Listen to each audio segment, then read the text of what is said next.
one of the guys went out for a fireworks complaint. But we go out there, they're like, hey, let's not light fireworks off, whatever, we're reasonable people. Well, now they start lighting fireworks off in front of him. Next thing you know, there's a bunch of yelling, and now there's 150 people in the street. And so I was like the last one in, and I pulled down the street. This is something I'll never forget the rest of my life. I pull onto the street, everyone is fighting somebody. It's one of those things you'll never forget. You're just like, wow, there are 8 of us fighting 100 people.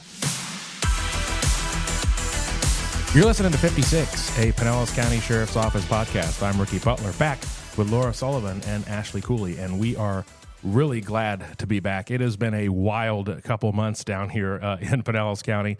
Back-to-back hurricanes, Helene and Milton, leaving devastating damage and impacts in their wake. Unprecedented for our beach communities in particular with Hurricane Helene. So, of course, leading up to that, we put on our PR hats for crisis communications before, during, and after the storm. Support our members with what they're doing, and then kind of get back on track with our projects and programs and events that were disrupted for over a month. So when that kind of stuff happens, unfortunately, the fun stuff like the podcast takes a back seat. So a couple things, and we'll get right back to business. First of all, I want to say thank you to everyone for reaching out to our agency, to our community, to see ways they can provide assistance. We had a tremendous amount of support rolling in for folks that wanted to just use us as a conduit to get support out there to the communities that need it, so we appreciate that. And the other piece of it is that, you know, those our listeners that are local, we all have a favorite spot on the beach. Whether it's a beach bar, a great restaurant, or maybe a little hotel you want to do a staycation, stay in touch with them, check in with them, see when they're back open. And when they get back open, get out there and support those businesses because they need us more than ever. So that's it. We're going to move forward into the fun stuff now. But again, appreciate everybody's support and thoughts during that time. But on to our regularly scheduled programming. Detective Jason Plumb with the Mass Casualty Planning Unit is our guest today on 56. And we are going to learn all about him, what he does, and have a lot of fun along the way, tell some stories, all that stuff you've come to expect from this podcast. But first, Ashley has a question. All right. Your life comes with a warning label. What is it? You can take a minute. Wow. This product needs significant amounts of quiet time to function properly. That's pretty good. Well, Okay. yeah, so I feel like this is a really hard opening question. Warning label will travel all over the world in turn. So I would say that even for a quick 48-hour weekend trip, as it turns out. You just came back from Ireland, didn't you? I did. A weekend trip to Ireland. Quick weekend trip, What? 48 Wow. hours in country. Yeah, No pretty big, exciting. No big deal. Yeah, very quick. I've only heard 30 people in the office make fun of me for it, so it's been good. Let's go to 33 here. It's, so warning label definitely is will travel anytime, any place, anywhere without reason. I mean, that's kind of exciting. Yeah. Warning, I think. I don't know. Probably like high speed, low drag, hold on. Something like that. I didn't want to say it in a way that would find Laura an opportunity to make it weird, but Would I ever make See, anything weird? That's, Ricky? 100%. that's Come Laura's on. warning label. Yeah, Like, I warning. thought of one for her. Will It's like, make warning will make it will awkward. make it weird. I'm trying to get away from that. A new Laura Yeah. in 2025. And yours, I was thinking, would be like, might hurt your feelings, but it'll be funny. That too. That actually, that's And pretty probably good. true. That's better than my answer. Yeah. We'll hurt your feelings, but it'll be funny. That's We'll pretty hurt good. It your reminds feelings. me. It Yeah. reminds me of like like in the UK they like to use things that are phrased really weird, like slippery when wet. Right. That's what I was thinking. High speed, low drag, slippery when wet. Same thing. You know? Yeah. Yeah. Laura could have made that one weird too. Mind the gap. There you go. All It's right, all Ashley. gone pear-shaped now. And we're off the rails. There you go. Ashley, did you say yours yet? I didn't. Okay, ready. Mine would be warning cusses at technology and bad drivers. That's fair. I feel like that's a lot For of all of people. us. You are so entertaining behind the wheel. I love driving with you. I do like riding with Ashley. It's pretty good. Just people need to drive better, Right. and I tell them.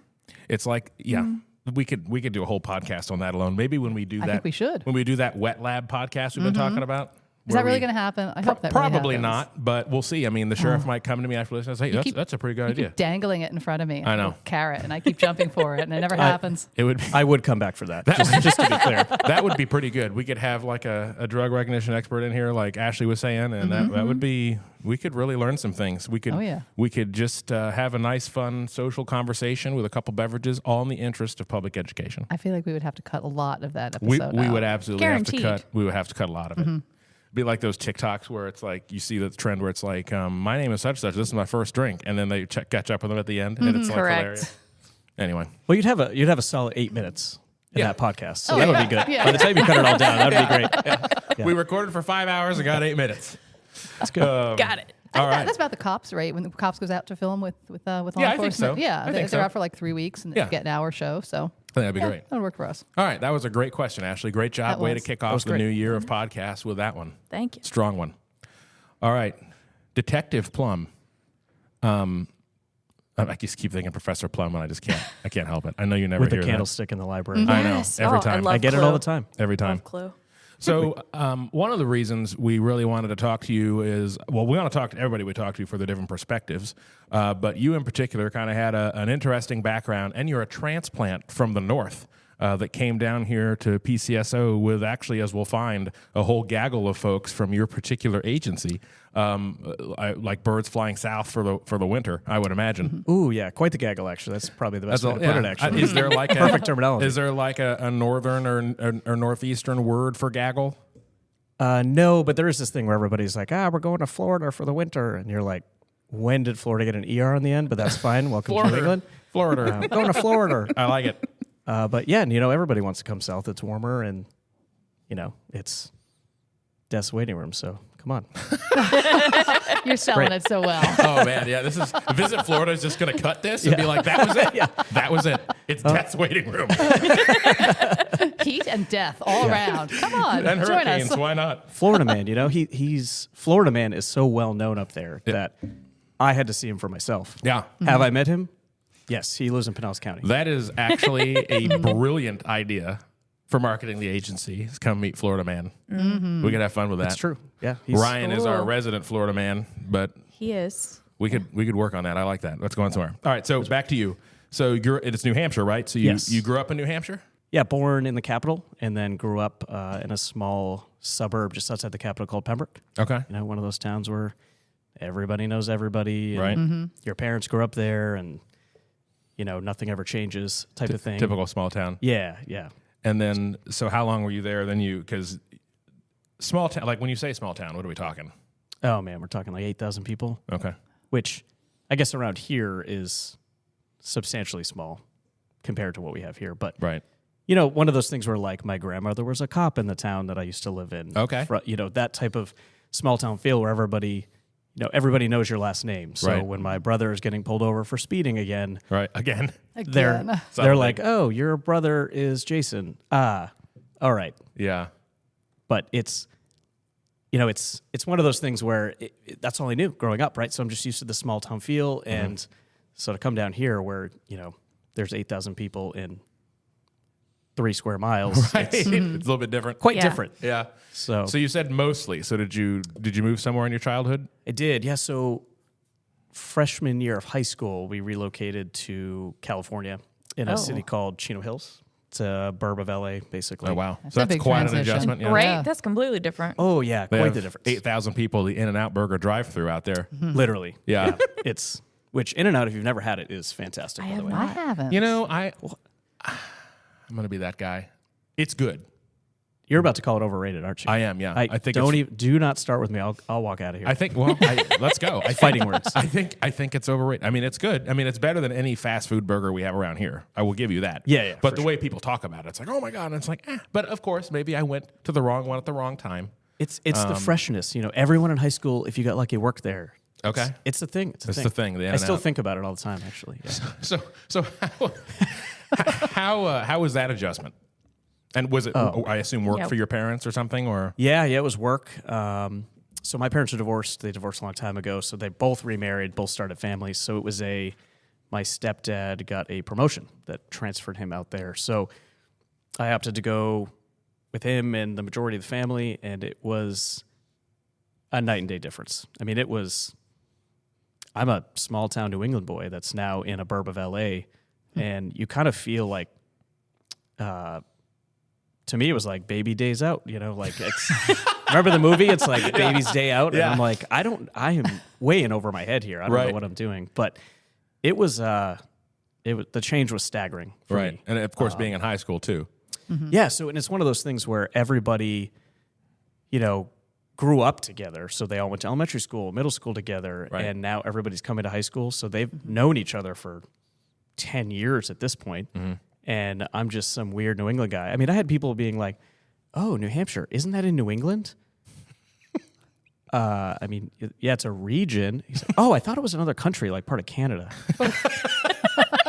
Well, Canada is its own country, but okay. So immediately, LA's education system, top notch. It was great. Yeah, don't worry, it proved itself all the time. Right. But it was it was staggering, and especially just little things. You're like, "Oh, can I go to the bubbler?" And people are like, What are you talking about? I don't know what you're talking about. Yeah, a bubbler is like a water fountain. Oh. So, but that's just apparently a New England term. But you don't know. Is your public water carbonated? No. It's the way it bubbles out. I guess I don't. But you don't. It's so bubbling cute. out, I you're love putting it. your mouth right on that thing. If it's bubbling out, that's not. I don't know who came up with it. Yeah, Somebody taught me that in school. It's I'm going to blame adorable. a teacher. It really is. I'm gonna go to the bubbler. Bubbler. All right, we're all learning things. I know. Well, hey, I'm here to educate. It's part of my job. Yeah, absolutely. We are too. This is perfect. Yeah. Thank But you. so you don't know that you have these words or accents or whatever until somebody points them out. So, little things like bubbler. What do you call soda? Soda we call soda. Okay. Thank God I'm not from the Midwest. Okay. But It's like pop or pop, yeah, in the Midwest, Yeah. pop, which always caught me off guard Yeah. because I was like, what? what? What? Same way we feel about bubbler. It's all good. Yeah, my favorite, of course, is like what do you call the little alcohol bottles that you could buy in the store? They have special names? Yeah. Well, like, what would you call it? Would Little you say, alcohol bottle. Yeah. I have that little bottle of wild turkey right there. Yeah. So we in New England we call them nips. Nips? Yeah, I don't know why, but they've always been called nips forever. I think I've heard that. I just didn't have all the context, but that makes sense. Yeah. I mean, it doesn't make sense, but I get it. Well, I don't have context either. It's for like where it came from, but it's like a nip of alcohol, I Yeah. guess. yeah. Okay. But so I've heard so many different like airplane bottle. I've heard mini alcohol bottles. I've heard nips. So it's little things like that when you say it so confidently. You're like, yeah, well, I'll go grab some nips from the store, And they're like, what? and somebody's like, excuse me, you're gonna do what to who? But of course, you weren't grabbing nips in high school because you're not of legal age. No, Of course no. not. We That's would not what never I meant. encourage Yeah, that. That's horrible. That's funny. But so, needless to say, I had quite the adaptation period in which I was learning all these things that I didn't know. So it I'd was, like to think, though, that you inoculated them, and they are now grabbing nips in your absence. You left, and they're still Perhaps. grabbing nips. right, yeah, perhaps, but I'm not thinking airplane bottles. But I think that it was quite. If the example I gave of people thinking New Hampshire was part of another country gave you any context, Right. clues to how the next 4 years of my life went, Right.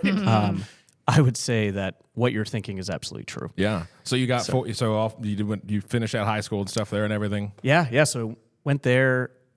I graduated there in 2008. So did my 4 years there, and I immediately was like, I am getting out of here. I did my time, left, and immediately moved back to New Hampshire. Okay, back to the safe place. Yeah, back to my safe place With nips and bubblers. where I can be normal and say weird stuff and nobody looks at me weird. But Might have found a title for this episode. Nips and bubblers. Nips and bubblers. Nips and bubblers. I kind of like it. So did you have a college plan, career plan at that time? Like what? yeah, Did that factor into going back? Or like, no, I got to hit reset first and then we'll figure it out. Yeah, at the time I had this concept of, all right, I want to go for athletic training. And that was my thing. I got into Chapman University out there in Orange County, and that was my plan. And then I realized that I really hated California and I needed to get out of there. So I actually, as I went back north, I changed my major and went the sport management direction. So really, it was more of like you said. I was like, I just need to get out of here. I'll find another major as long as I can get out of here. I'll major in botany if I have to. Exactly. Basket weaving was a minor, Whatever so it I was is. like, at least I can start there. I'll go to community college, basket weaving. Back to your home country of New England. Exactly. Yeah. I'll learn how to make nips and brew beer, Yeah, beer to put nice. whatever that could be. So where did the whole first responder thing come from? Because you actually started as a paramedic. Yeah, I kind of fell into it by accident. This is a weird story. So when I moved back to my hometown, went to college, and the college I went to was only 2 towns away from where I grew up. So very close. You can kind of say I was going back to the safe place for me. And up there, volunteer fire departments are really big. And it's, just primarily because these are small communities and they don't have the funding for a full-time fire department. So the thing to do is get on the volunteer fire department. So And you said, these are my people. these are my people. Get me my Chippewas and my Carhartt pants and sign me up for the fire department. I swear to you, it was the thing to do. Like, that's what everybody did. And do you guys know what Chippewa boots are? No. It's a very I've northern heard it. thing. Yeah, there are very specific type of boots that I feel like everyone in Maine, New Hampshire, Vermont all owns a pair. And I find them funny because they look like high heels for men Oh. because they're these, I like them already. yeah.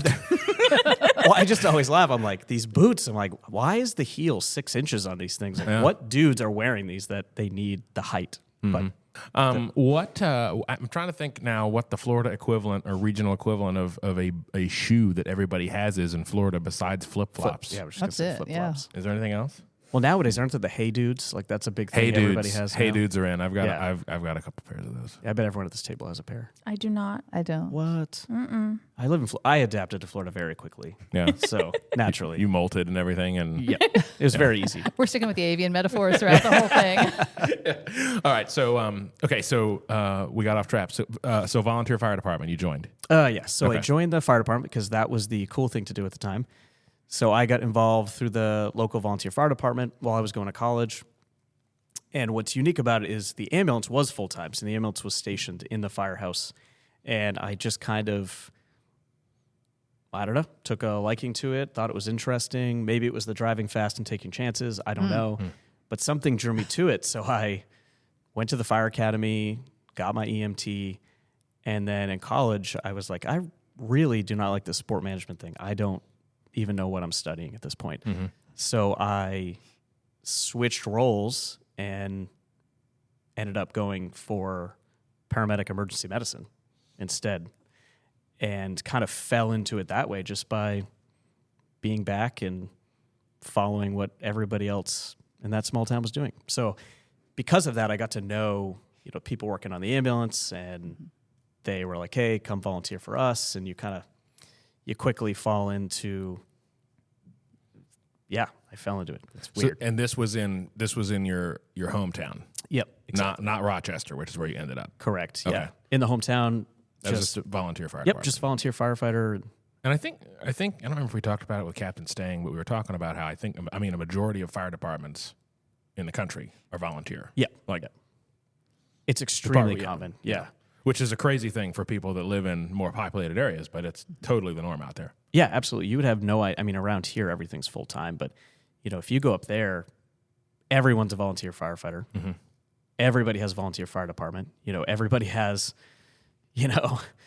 these quintessential license plates that say, I'm a firefighter for the Pembroke Fire Department. And it's like a status symbol up there. So it's that was a interesting concept because you would never see that down. Like And the what kind of training do they even get as a volunteer? Do they get training? Or do yeah. they just You show go up to with you go to the regular fire academy. Oh, okay. and you pay for that yourself? No, they'll pay for it. Okay. Yep. Okay. Yeah. So So you get all the same training. You're just not. you're just not full time. Yeah. So they sent me It's to the like fire a hobby academy. then. That's pretty cool, actually. Quite literally is the perfect word. It's a hobby. And but it also like produces like really capable citizens. Like, does, yeah.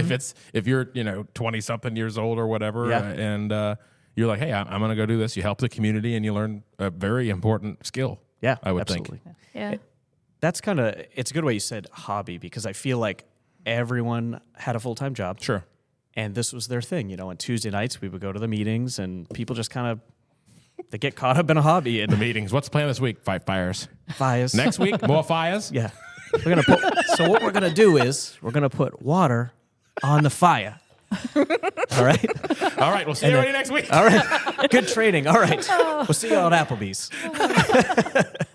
I am so in. Honestly, you learn different fire safety tips and things like that. And when you're in this place that isn't that populated, maybe those skills transfer to the home, so there's less fires in general. They're not doing some of the dumb stuff if that you're somewhere and something people do happens, here. you're there. Yeah. Yeah, and sometimes you're closer. I mean, I was in it for the big fire trucks. I just wanted to drive the trucks. So did they let me? No. So whatever. They gave me a cruiser instead. Oh, there's that. So then what? Volunteer fire department for a little bit, and then you end up in Rochester working for a hospital. Yeah, so I ended up liking it. Like I said, went to college, got my degree in paramedic emergency medicine, and then I was offered a job at Frisbee Memorial Hospital in Rochester, New Hampshire, which is the opposite side of the state. But it was a unique job offer, so I decided I'm going to do it, and went full-time over there. Different sort of town than your hometown? Slightly different. The socioeconomics were staggeringly different, I would say. But it's known at the time, it was still probably to this day, it's really known for an area of low socioeconomics. So they are police, fire, and EMS were all very busy there, just based on the makeup of the city. So getting hired there and working there as a paramedic was pretty prestigious at the time. Yeah. So for me, it was an amazing opportunity to really, expand my knowledge and get a good amount of experience quick. And how big of a town is Rochester? It's about 30,000 people. Okay. So not huge. Not huge, but not small by any means. So up to this point, because the thing is always, starting in things young, getting into it, were there any, at that time, was there any eye-opening situations? I mean, everybody remembers their first dead body or whatever that traumatic experience was. What was that like, kind of transitioning into that career? Well, I would say, I think the biggest thing for me is, again, growing up in a small town and then going to a city where it's drugs, it's low socioeconomics. I just never grew up in anything like that. So I had never seen anything like it in my life. People living in squalor, that's not something I'd ever seen. Mm-hmm. So as a 21-year-old who's brand new out of college, doesn't know anything, you're walking into these houses and you're, I guess it's just mind-boggling because it's just something I had never experienced. So you're learning how to be a paramedic, you're learning a new area, and then you're experiencing all of these. Like a culture shock? Yeah, kinda? It was wild to me. Everything, every aspect of it. Every aspect of it, yeah. And it was very much a culture shock for me in that regard. And so you kind of you really have to try to learn it and understand, as dumb as it sounds, well, how do we get here? And why is it like this? Mm-hmm. So it was pretty eye-opening. We had a lot of, like I said, a lot of homelessness, a lot of drugs, and it's just something I never experienced before. So you're running a bunch of overdoses, things like that. All the time. Yeah, and right when I got hired, this was back in August of 2012 is when I started there. And we were in the spice era. Mm-hmm. So you had, we were just fighting these people that had superhuman strength that the cops are calling us, being like, we don't really know what to do. And you're like, oh, okay, so what are we going to do? And they're like, don't you have drugs or something? And you're like, oh, I guess we'll try to do something about this. Right. And as a 20-year-old, you're like trying to fight this 30-year-old with superhuman strength, and you're like, what is this? Right. So that was, we're running through the woods chasing. I'll never forget, a brand new working night shift. It was 2 a.m, and the cops called us out because some guy, it was completely naked, took spice, and now he's running through the woods. So the cops had gotten him, and so they're calling us hey, get out here, we can't get him. It was 6 cops on top of this guy. So we walk out, and I'm with this other girl. She was my paramedic partner at the time, but she was also a full-time cop. so we get out there and we're fighting this naked dude, trying to get him sedated, and he's really slippery when wet. And Nice callback. so we're trying to get him sedated, and so she has the drug box, and she goes to open it, and she's like, "Oh my God." I'm like, "What do you mean, oh my God? This is not the time for that." Yeah, and she's no, like, my God. I dropped a bunch of the drugs on the way out here. We have no medications to sedate this guy, and it's the middle of the woods. We don't know where these drugs are." And I'm like, "Okay, this is what are we gonna do now?" So it was stuff like that. I'll never forget it. And as a 21-year-old, I'm just looking at this like, this place is wild. Right. This place is insane. So, needless to say, I was baptized very quick, baptism by fire. Yeah. So we were very busy, and at the time too, as spice was ending, fentanyl was coming in. So we were doing a lot of double, triple overdoses, and just the world became unhinged at that point. You're doing, in a 12-hour shift, you're doing 16, 17 911 calls, which was insane for drug overdoses. So it was just crazy. Yeah. Now, you were working for the hospital, so did they run the ambulance service? Is that? Yeah, so it's weird because we don't really have it down here, but basically, the hospital in the city, they owned the ambulance. And so when you weren't going to 911 calls, you were working in the ER as a nurse. And then 911 call would come out, you'd walk outside to the garage where the ambulances are, and then take off in the ambulance and then bring them back. Okay. It's kind of neat. Yeah. So working under the hospital, you were sort of under the auspices of the ER doctor, right? Did that give you more leeway as a medic? When you were out there? It was super unique because we worked for the hospital. We worked for that ER doctor directly. So if there was that personal connection, Interesting. Okay. of if you were to, call the doctor, hey, I remember this doctor, John Freese, very progressive, was an FDNY medical control doctor for years, came up to us, you'd call him and be like, "John, this is what I have, blah, blah, blah." And he's like, "Yeah, go ahead and do it. I trust you. Hang up." We're like, "Okay." And so you have that sense of you're a practitioner, you got to do a lot of really advanced medicine that other people don't do because you work directly under that ER doctor.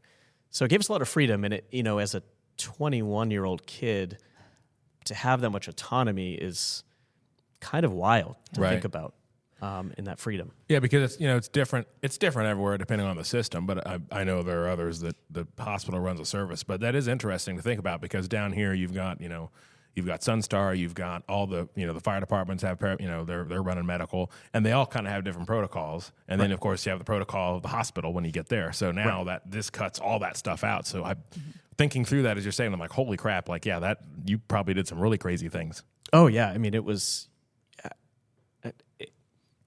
I'm almost like at a loss for words because the things you could do are just insane. You don't see them down here, but I think that system was built on a need because we didn't have as much access to emergency medical services. Yeah. So, being a paramedic up there, it was only 600 in the entire state, where there's down here, I mean, there's 600 working today. Right. Yeah. So, Right. it was crazy. So, yeah, I got the ability to do a lot of really advanced medicine, which I thought was... Can you give some Yeah. examples? What kind of things did you do? Yeah, so we could do something called rapid sequence intubation, which they can't do in Pinellas County, but if we had a patient who had severe airway burns or who had a traumatic brain bleed or something like that in which we needed to control their airway, we could give them a paralytic and a sedative, put them to sleep and intubate them. So that way we could control their airway more effectively. Out on the scene. Out on the scene Yeah. and on the road. So that was a big thing. We could do, crikes, so we could... What's that? Cricothyrotomy, so if, you have some type of upper airway obstruction that we couldn't get a tube through, like to intubate you, we could cut your cricothyroid membrane, which is just below your Adam's apple, and insert a tube there. The one that in the movies they do with a pocket Yeah, knife like an and a pen, anaconda, where they right? take the big pen and they're like, yeah, no problem, bam. Yeah. So It doesn't work that way, though. not in real quite. life. Okay. Yeah. Did I try in some trainings? Yes. I can assure you it doesn't work. Because we did pig tracheas all the time, and I was like, "Yo, I got to try this," and the instructor's like, "Yeah, whatever, fine, do Get it out of your system. Yeah. Did the pig survive? No, we just had the tracheas from the slaughterhouse. So, Oh, yeah. they were fine. The pig was. The pig was, It was a quiet pig. yeah. Let's just say it wasn't bothered. So, It was a quiet pig. but so yeah, it was pretty cool. So yeah, I learned a lot of stuff like that. That was neat, and you could, doctors taught me how to do chest tubes in the ER, and if there was a Is that like situation where for you're, collapsed lung, sort of? yeah, so if you have a pneumothorax and we could obviously take a needle and decompress them, but really the definitive treatment is a chest tube, like you've probably all seen in the movies. And the doctors were like, "I'll teach you how to do it. Come in here." And it's wild, and you're like, "Oh, okay, yeah, I'm 22. This sounds great. I want to do cool stuff." All right. And they were comfortable with you doing advanced procedures if they knew you. So those were the things that we were taught that I think are just invaluable that you don't really get to do anywhere else. Yeah. So it was a very cool experience to work for somewhere like that. That That is really cool. Maybe Dr. Plumb isn't that far of a stretch. Ooh, well, that is true. I'm ready for maybe another career change. Who knows? How did you go from that to police? Ooh, a series of unfortunate events. No, not really. Tell us all about them. You probably saw a lot of traumatic things as a medic, though. Did that have any? Well, I guess you're going to be seeing the same traumatic things just from the other side. I'm going to be honest with you, it's Yeah. the same people. Yeah. Police, EMS saw the same thing. I think what drew me to it is what was unique about the city is police, fire, and EMS were all separate. They were all their own departments. But, obviously we ended up going to calls with the police all the time. I would say every other call we were going there with the police. And at that point, I had no desire to be a cop. I never really even thought about it. And you're going to all these calls, and you get really close with them. You become friends with the firefighters, you become friends with the cops, and we had this very tight-knit, like, emergency services within the city. Everybody knew everybody. And so I started, obviously, going to parties with them and going to things with them. And so I got to know them super well. And as time went on, I became very close with a group of cops in the city, and they were big bullies. So they they bullied me a lot, especially at parties. Just like, "Oh, when are you going to come over? When are you going to come over?" And I was like, "Oh, never." And so eventually they wore me down enough that I was like, "Oh, you know what? I'll apply." And the reality is, the short answer to it is, They dared you? they challenged devil me. dog Yeah, dare you. it was more of a challenge. And as dumb as that sounds, at 25 years old, I was like, "Oh, I could use a new challenge. Maybe this is something I can do." And, I was lucky because I worked with what I consider still to this day some of the best cops I've ever met in my life. The people that I felt did the job right. So I was like, you know what? If I'm going to do it, I'm going to go work with you guys because you guys do it right. Right. And that thinking and mentality is what I carried to the job when I went there. And, at the time, you guys probably remember it, but getting hired as a cop back then, like 2015, 2016, was competitive. I tested with 250 people. Wow. And Now, just for Rochester? no, you would Okay. take like a aptitude test first. And then in Rochester, I think there was 4 openings, and I think I tested with 30 to 40 people. Obviously, they didn't know that I had a little Knew some people. yeah, knew some people in there, Little so that edge. probably helped. Had a little edge there. May or may not knew kind of some of the questions on the oral board that were maybe inbound. But back then it was tough, tough to get hired. So certainly I was a nervous wreck for like 6 months. But yeah, I just said one day, I'm like, you know what, we're going to do it. So do you apply, get hired, and then go to the academy, or how does it work up there? Yeah, so up there's one academy for the whole state. Oh, okay. You live there, and you can only go to the academy if you are hired by a police department. Okay. So you can't, like here, you can't go, you can Right. self-sponsor yourself. Up there, you can't. You can't. Interesting. So, yeah, I got hired, had no idea what I was doing. they were like, "Yep, we're sending you to the academy." So went to the academy, lived there for 4 months, and then still had no idea what I was doing. Tell us about the academy a little bit, because that was a very sort of paramilitary structure, right? It is, Which you yeah. were probably not really used to. Oh, not at all. I do not come from a paramilitaristic background. So for me, I had to learn a lot very quickly. Marching, things like that I've seen it in the movies. It's not as easy as it looks, apparently. Just watch Full Metal Jacket before you leave. Yeah, exactly. Private Pile style. Yeah. They did not find me in the bathroom with my rifle, so that's a good. plus. That is very good. But it was just a weird experience because, you're trying to learn. You go in with a bunch of guys that were in the military, and they're yelling these chants and marches, and I'm like, what are we doing here? Like, Right. this is not college. Right. So Apparently it was. apparently, it was. But it was a good experience. But I felt so out of my element because I am just some dumb paramedic that is coming into the police world, and all these guys seem to come from the military. So I had to spend some time learning how to square my corners and yell "sir," "yes, sir," "sir," "no, sir" a lot, and get acclimated with push-ups and what we called frog leaps. They could not. What are frog leaps? They're basically where you bend down, touch the ground with your hands, and then jump up. Apparently, they can't do push-ups anymore in the summer because it can burn your hands, so they had to switch to frog leaps. So that was a whole, Come on down to Florida. Yeah, it gets a little hot. You can leave your entire handprint and skin on the ground. Yeah. But that's how tough we are. We do push-ups in all weather in Florida. all weather in Florida, absolutely, yeah. The harsh winters. Was it co-ed? Or was there a separate academy for women? Or It was co-ed. Yeah. The women obviously had their own wing, and then obviously the rowdy men, we had our own 2 wings. But it was co-ed. Okay.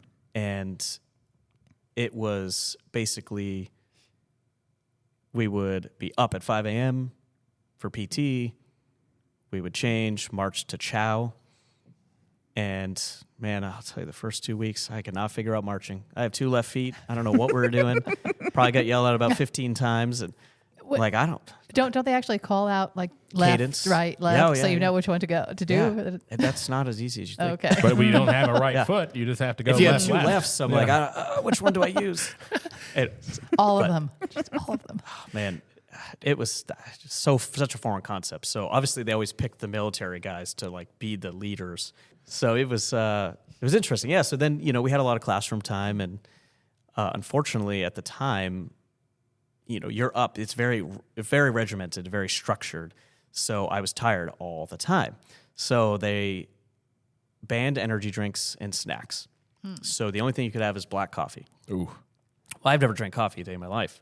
Never. So no, I never, at that point, I never had, which is weird because I worked nights as a paramedic. Yeah. So you drinking energy drinks?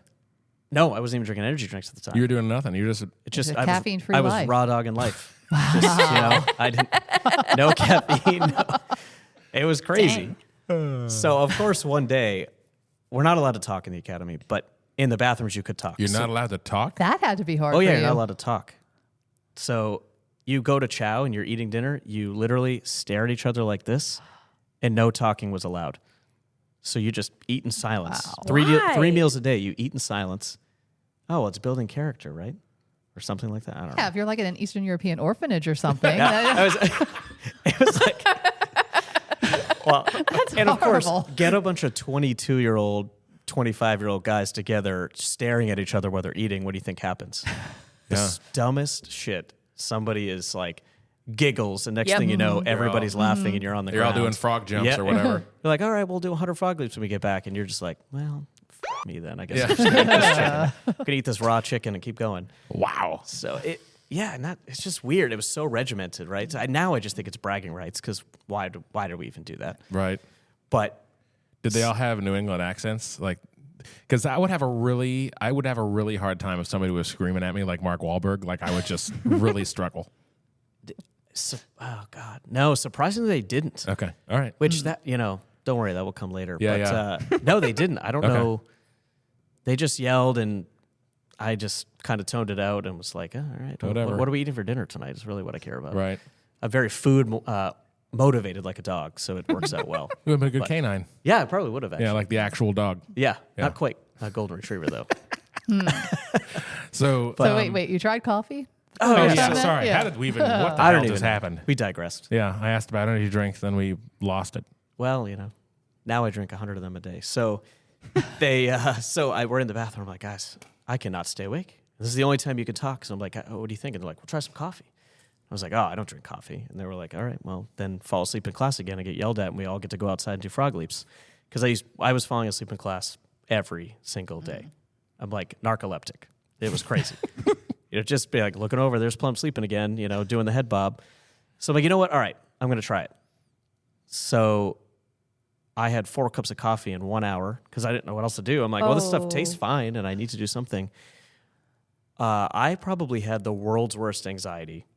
I was panicking. I was like, I needed to run. I didn't know where I needed to run to. My skin was crawling, and I'm like, what do you think's going on? Am I dying? And they're like, no, you've just never had coffee before.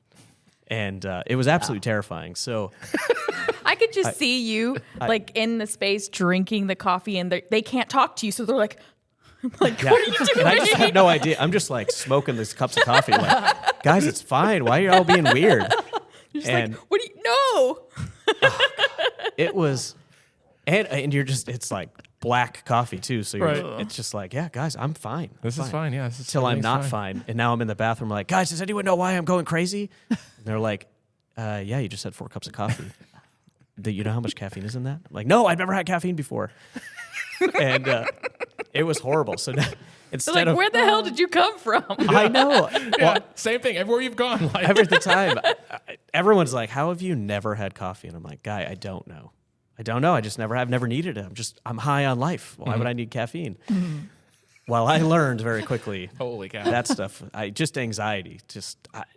You just like shaking. Instead of sleeping, I'm shaking in my chair. And they're just like, are you good? No. Do you think that, I understand why they would have like a live-in academy in a small state, right? Because it doesn't make sense to have it, in little versions of it or whatever. But do you think that is the right way to go? Like, do you still did you get a lot from that experience? Not obviously that sleeping in class, but the structure of all that, did that really help you at all? Or do you feel like that's kind of an old school way of doing business? Oh yeah, I got nothing out of that. Yeah. Yeah, that's antiquated. It's one of those things where I even look back now, and I'm like, I learned nothing out of this experience. All I did was go there, march around, eat some food, do a lot of frog leaps, and then I went back to the road and learned how to do the job. So it felt very antiquated. They actually got rid of it. They don't do it anymore. Thank God. Now it's just bragging rights. Like, oh God, I went to a live-in academy. Child, you went to a college level one? That's crazy. It makes too much sense. But no, I feel like it's just such a. There's not even many live-in academies left. I think Florida, the only one they have is FHP. But no, it was not great. So now the education piece, obviously, you get the practical. You learn the laws and everything. But I think that obviously, and I'm interested to hear. Of course, I'll just shut up when we listen to more of your stories and how it kind of went up there. But I would imagine that it's kind of like the opposite of like a educational like experience for law enforcement. Like it's complicated. Like you learn the nuances of being a cop, but I feel like just them pounding it into you when you're half asleep. Right. Like school for kids now, I guess. But you spend more time anxious about squaring your corners and yelling, sir, no, sir, sir, yes, sir, and worrying about being quiet than you actually are spending trying to intake the information because you're so worked up all the time. Like, I need to make sure I'm doing this all perfect. And you have these million things going through your mind that you're like, we are wasting valuable time right now. Yeah. Instead of, we could be learning, I don't know, case law or something. Instead, we're doing what we call motivationals, which is where they just run us into the ground until we vomit. It's like, what are we learning from this? And what's motivational about that? Yeah, I know. Motivated to go home. Hey, we're doing a fire drill at 2 a.m. so that way you can learn on exhaustion tomorrow. Right. And you're like, oh, great. That's how I retain things the best, obviously, is on being exhausted. So it's just such an antiquated theory that I'm sure that's why they got rid of it. But I guess the only thing I probably get out of that, as far as the uniqueness of a live-in academy, is you get really tight with all the guys you're going with. The girls, Even though you can't talk? well, so as you would get They privileges, spend a lot as of it time in moved the on. bathroom. Yeah, that was the only place you could go to talk to people, right? So, in the first day you get there and you're like, oh man, the food they served you there was horrible. So of course you had to mitigate that very quickly after, and you tiptoe in like, oh man, I have to poop, but I can't poop in public, and so you're in the bathroom with the stall. They were like open toilets, or they? No, they okay. had stall doors, but there's no privacy anywhere there. So you're like, oh man, I've got to poop. And by the second day, it's just like, there's no rules. People are just like, yeah, whatever, man, trying to have a conversation with it while you're pooping, and you just get comfortable and you're like, okay, whatever, this is what it is. Yeah. Or the I always joke about the line of showers. So you had to shower 60 guys in 20 minutes. And I'm like, this is impossible. So you're like, you're shy and you're new. Same with the military. And you're just kind of like, oh man, how's this going to work? And then it becomes, by the second week, you're like nuts to butts lined up in a line. Like, just let's go. What are you doing? Let's go. Right. And so you get this level of comfortness, because initially you're like, oh, this is awkward. And then it's like, dude, what are you doing in there? Right. Let's go. Let's go. Let's yeah. go. You've been in that shower for 60 seconds. Come on. Right. So it definitely was a different concept, but Right. yeah, learning to poop and shower next to a bunch of dudes was definitely a harder thing. But Doesn't yeah, actually prepare you for law enforcement, though, right? no, definitely not. Actually, yeah. So what I learned out of the academy: pooping in public, showering in public. I feel like there's an ordinance against that, though. Yeah. And now he's super awkward to poop next to because he just starts a conversation. Now I just start Like, start talking. Wait a minute. Yeah. So, It's not those days anymore. hey, Ricky, how's the day going?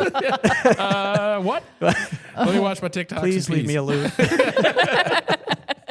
All right, so you get out of the academy, back to actually learning now. Yes. So there's FTO obviously, and Yeah. So we head back to the road, and then you're go right into FTO. And luckily for me, I knew the whole city. sure. Where most people struggle with geography, I knew the whole city, so they threw me into FTO. And at week number 2, that's when I realized I think I had made a terrible decision. Why is that? Well, the first week is observation, so that was easy. You just ride along with a gun. And then the second week is like, all right, let's go. It's all you, man. And, being a medic, you interact with the same people, but then you get out there and they're like, yeah, see that guy over there that's really high? Yeah, go talk to him. And you're like, what do I say to him? And they're like, I don't know. Figure it out. And you're like, okay. So you're, again, baptism by fire. You just go out there and you're like, figure it out. And so that was, the academy doesn't really prepare you for what it's like to actually work the road, because the academy teaches you just this basic concept of policing, right? But it's different everywhere. Mm-hmm. So then it's like, go to Rochester where, you walk into work and there's 100 calls on the board and there's 9 of you working. And then another 100 calls will come in between 4 p.m. and midnight. And, it's just like, figure it out. And you're like, oh, okay. So I was really overwhelmed, I would say, the first couple of weeks. And that was me knowing all the geography and the radio traffic where other people didn't know those things. Yeah. I'm trying to, figure out. I could talk to people. Luckily, all those medic days brought that. But, what am I supposed to type in this report? Mm-hmm. Well, how do I do this? So managing my time was the hardest part for me, because being a medic, you can only go to one call at a time. Mm-hmm. So it is what it is. Well, as a cop, you're going to a lot of calls, and you need to manage a caseload, and you need to, figure out how to do that. So I think that's where I struggled a lot. And, the unintended things you forget is that now you carry a duty belt and you can't fit in places you used to fit. Because I remember FTO was my second week of FTO, and we got into this foot pursuit with this druggie who had a warrant, and we chased this guy up to the top story of this house, and my FTO was like, "Go, don't lose him." And And I was like, yeah, you're right. I don't want to look like an idiot. So this guy just flies out this tiny window in an attic onto the roof. I'm like, well, I guess I'm going too. And as I go to jump through this window, I now am completely stuck because my hips are much wider with a belt on. Right. And so she comes up the stairs. All you can see is just my feet like dangling out the inside of the window. And she's like, what are you doing? And I'm like, I'm stuck. Can you push or pull? It was so embarrassing. I'm just like, I'm a moron. And so you're just trying to like get through this. And she's like, if you could help out here. And I'm like, I'm trying. So it was like my second week. And I'm like, I am such an idiot. But so needless to say, I had a lot of interesting learning experiences. So I'm going to back up a second. You said you would come on and there'd be 100 calls holding? That's crazy. That's not an exaggeration? No. So what's unique about it is I still have PTSD about this, so I'm kind of sweating. Not the interrogation light over you. Yeah. Yeah, it's not that light, no. Well, I could just see the calls on the board still, and I'm just like, my heart rate is up. But we didn't have take-home cars, so you would, drive in, and then everyone would get changed in the locker room. Mm-hmm. But the way the building is set up is you'd come in the back door where the locker room was, and dispatch was in the middle of the building. Mm-hmm. So there was a window, and you could look in, and you could see the dispatch console, the 4 different screens, mm-hmm. but you could see the calls pending. So active calls that were what we call put to the left, which means somebody already tried them, but somebody needs to go back out there, and then calls that haven't been dealt with. And you'd walk in like, oh, man, all right, it's Monday. Like, I'm coming in. It's going to be a good day. Ready to go, bright-eyed, bushy-tailed. Yep. You'd walk up the stairs, and you'd just naturally would peer into dispatch because it would tell you how your night's going to go. And you'd look in, and your soul would be crushed because you would just see red calls, and red are priority, just red calls listed. And I was like, oh, my God. So these aren't like 100 VIN verifications or something. These are all serious calls. calls. No, yeah, it'd be like domestic, stolen gun, burglary, stolen gun. And you'd just be like, oh my God, I'm going to have these cases forever. So, and then I worked most of my career on evening shifts, so 4 p.m. to midnight. Mm-hmm. And obviously that's the busiest shift. So you got 100 calls on the board. And then you got another 100 calls that are going to come in between 4 and midnight because everybody's getting home from work and drinking. And this is when the awesome domestics start coming in. So, all I can think in my head is like, oh man, I'm going to pick up 30 cases tonight in 8 hours. This is going to be wild. So you're immediately, the guys were just demoralized. You'd like walk into the locker room and everyone would be like, yeah, man, did you see the board? It's like, yeah. They'd be like, okay. And you would just be like in this somber mood trying to like. Maybe that was the not talking while you're eating thing. That was preparing you for that. Probably. Yeah. Maybe. The immediate letdown and demoralization as you walk in. Now, did your friends who were so gung-ho for you to become a cop tell you this before you started? Absolutely not. They're like, well, how did you not know this? And I was like, I don't know, man. Like, totally unprepared. You just left that part out. Yeah, completely unprepared for that work part. For us. It's great. Yeah. Like, you're smart, though. But no, you're smart, though. You'll figure it out. But so no. how did you figure it out? How do you deal with that kind of volume? It feels impossible because you had, 10, 12 people? Oh, man. On a great day, if we were fully staffed, I think it was, at the time, was supposed to be 14 plus a sergeant and a lieutenant. Uh-huh. So lieutenant, like here, shift commander, and then you'll have one sergeant. Mm-hmm. But most days, we would operate around 6 or 7. And just staffing, we just never were fully staffed. Yeah. So, you would just wing it. That's just, you would wing it. And there would be so many days where you'd be on calls and dispatch would be, I'll never forget the rest of my life, dispatch just being like, we have a domestic in progress. I need units to clear. Radio silence. And they'd be like, no, really, I need units to clear. We have a physical domestic coming in. Radio silence. And so, guys, like, can somebody clear? And I'd be like, are you good? Like, can I go? And they're like, yeah, go ahead. Like, all right, I'll go. And they're like, all right, going by yourself. Figure it out. Because it's just nobody. There's never, you're just always so busy on a 4 to 12 shift. So you kind of just baptism by fire. You just figure it out and you learn and you really lean on your coworkers to hope they're going to be there to back you up. And, there's so many days where, you're just like, I need more people here. And you're just hoping those guys are coming.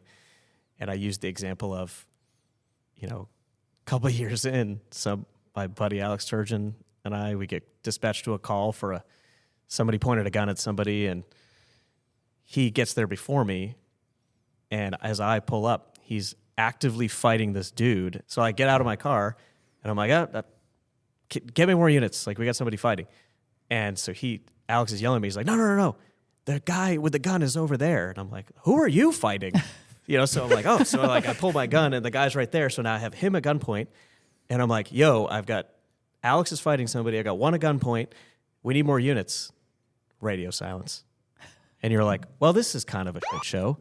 And so, and eventually the lieutenant showed up and was like, oh, no, we really actually need more people here. And it just was one of those things where you're like, deal with what you have, Right. know, which was not a lot. So you got desensitized very quickly, and you dealt with every type of call very quickly. Do you sorry, go ahead. I was going to say, did a lot of you get hurt because of that situation, or? No, surprisingly not. I mean, I think we knew the inflection in people's voice when it was, hey, we need more people, or like, we really need more people here. Mm-hmm. And, that kind of brotherhood really would kick in those cases where you would know. If somebody's saying something on the radio and that their voice is different, you're like, drop whatever you're doing. I don't care what you're doing. Yeah. Let's drive 100 miles an hour to get there. Mm-hmm. And, many of us did that. And you had this sense of trust in everybody you worked with, because there is not a single guy I worked with there or girl that would ever leave me high and dry, or anyone. We were just such a tight. There was only 65 cops at the time, and everybody knew everybody. Everybody knew everybody's wife. Everybody knew everybody's husband. Everybody knew the family. It was personal. Mm-hmm. So it was a different culture in that regard. Mm-hmm. It's very, very, it's very tight knit. Mm-hmm. Did New Hampshire have or your area, did they have like a sheriff's office? I know like up north, it's not quite the same as it is here, but. Oh, no, it's wildly different. Yeah. Yeah. So up there, you have municipal police like towns, then you have city police, mm-hmm. then you have state police, which are like the big dogs, which would be kind of like the sheriff's office here. And then you would have the sheriff's office there. And really all they did was prisoner transports, like to and from court and civil process. Right. But they wouldn't, a sheriff's, there were so few of them, they would never come to a call for service ever. Yeah. Or state police? State police. Would they come? Oh, yeah. They were the big dogs. They liked to come in our city was so busy that oftentimes we relied on state police as our backup. Mm. If nobody was available, they would always come in and force and help us. And everyone was very tight-knit, so we knew all the troopers, and they would just show up. And if they needed people, they would just be like, every trooper you can get me, come here now. And there were so many days where you'd see a trooper showing up, and you're like, oh, thank God. Wasn't there a big riot you were telling me about? Or you had to call everybody in? What was that? That was, and again, I'm still new. I think it was July 4th, 2018. Mm-hmm. And it was a cold morning. It was a brisk morning. And it was, it's always cold there. Yeah. I remember it's July 4th, and it's one of the guys went out for a fireworks complaint. And that was a big deal up there, just like it is here. And we had an ordinance against it. So, a guy went out, and there was our worst street, Lafayette Street. It's the most crime, those issues. They go out there, and there's like 50 people in the road setting off fireworks. And again, it's, we don't get to choose what we enforce. So it's very much fireworks was what the city wanted enforced. Mm-hmm. So we go out there, and they're like, hey, let's not light fireworks off, whatever, we're reasonable people. Well, now they start lighting fireworks off in front of him. Next thing you know, there's a bunch of yelling, and now there's 150 people in the street screaming. And so I remember being on a call, and I'm like, hey, man, I got to go. And he's like, yeah, go. And so I was like the last one in, and I pulled down the street. This is something I'll never forget the rest of my life. I pull onto the street. Everyone is fighting somebody. And I'm like, oh, my God. There's like seven or eight guys that were already there just fighting people. And I'm like, it was kind of like a prison yard brawl. You just pull up and you're like, Jesus, like what? what is going on? And I'm like, do I get out or just sit here? So I hop out and I get on the radio and I'm like, we need more units here. And dispatch is like, you have everybody there? And I was like, no, I know. You need to start everybody. And they were like, who? And we're like, just send everybody. So eventually we had some smart dispatchers and they just started calling everywhere. And so I just jump in and I'm like, oh, what do you need? And they're like, take that guy to jail. I'm like, okay, whatever. So next thing you know, we're all fighting people. And man, nothing is nicer than when you see like tons of other cities and troopers showing up. But it's one of those things you'll never forget. You're just like, wow, there are 8 of us fighting 100 people. Over fireworks. Over fireworks, yeah. Yeah, they weren't a big fan of the police. Now, did any of the people that you Shocker. You don't say. Imagine not. Yeah. did any of the people that you had dealt with as a paramedic then you saw again as law enforcement, and were they like, oh yeah, I know you saved my life 3 or 4 times when I OD'd. I'm going to be nice to you, or were you just entirely different now that you were a cop? Yeah, no, they weren't fans of that. Yeah, well, because if you think about it, as a paramedic, in a city like that, you had to be pretty type A, and you had to be to the point with a lot of these people. Mm-hmm. So it ended up being the same people I dealt with as a paramedic a lot, and they were just as furious with me as a cop as they were as a paramedic. So it was not great. Now I'm just the police, so they hate me even more. Add that level of excitement. They shout some good insults at you. Yeah, exactly. Yeah. Well, and flip me the bird more often. That was good. So, but it feels like home every time I go there and somebody's flipping me off. So it's good. But yeah, it was. But it's interesting seeing the same faces over and over again, which I assume made my job easier or harder. I'm not really sure which one, but Rochester is a wild place, and it's certainly not for the faint of heart, to say the least. So I really learned how to be a cop very quickly there. You didn't really have a choice. How do you take control of a scene when you're going in and there's just chaos? How do you do that? Do you have any tricks? In Rochester or Florida? Rochester. Rochester. Because you had to do the same thing as a medic, right? You had to go into the chaos, but just in a different way. Yeah, I think the response is different depending on what you're walking into. Mm-hmm. One thing there is obviously you have 4 seasons, so 3 of those seasons you're going to want to go in their house because it's hot or cold or whatever that might be. And so you were going into people's houses way more than I do down here, and it's one of those. You're being very vigilant, but you're also trying to control the scene, and you kind of learn. This is kind of a bad way to look at it, but you kind of learn by accident. Like, it's kind of like when you're a kid and you stick your fork in the outlet for the first time, because I feel like everybody does that, and then you're like, wow, that actually hurt. I'm never going to do that again.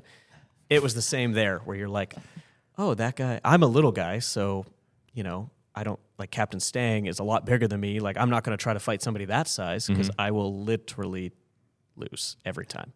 So you kind of learn, and you kind of have to go in with this perspective of I have to own this scene, because if I don't, I'm going to lose. Mm-hmm. So you have to go in saying I'm going to win every situation, which is good and bad. But I had a lot of training and a lot of chances to learn, to say the least. So have I lost a fight? Yes.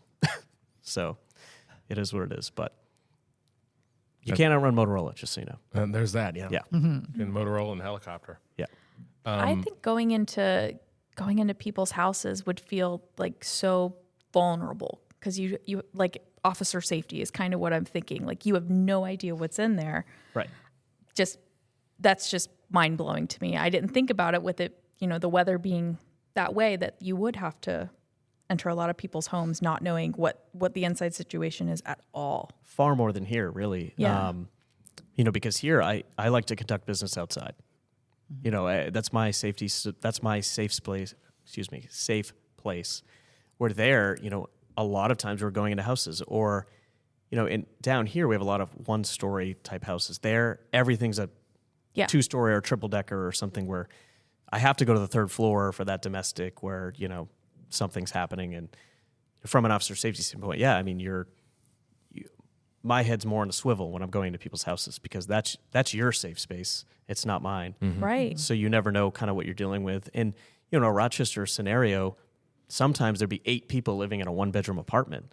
So it's like, where do these people, they're coming out of the bathroom, coming out of the showers. You're like, where are these people staying? And so a lot of times you would deal with stuff like that. And again, it's just I think it's a learned behavior as a cop. You know, you just get used to it somehow. I don't know. And there are basements there, which you don't have to deal with here. How do you clear a basement? How do you expose your whole self and then? Yeah, I wonder if they teach that in the academy here in Florida, but probably not. But yeah, you don't think about it because we didn't really teach it in the academy. So we have these. You guys know what bulkheads are.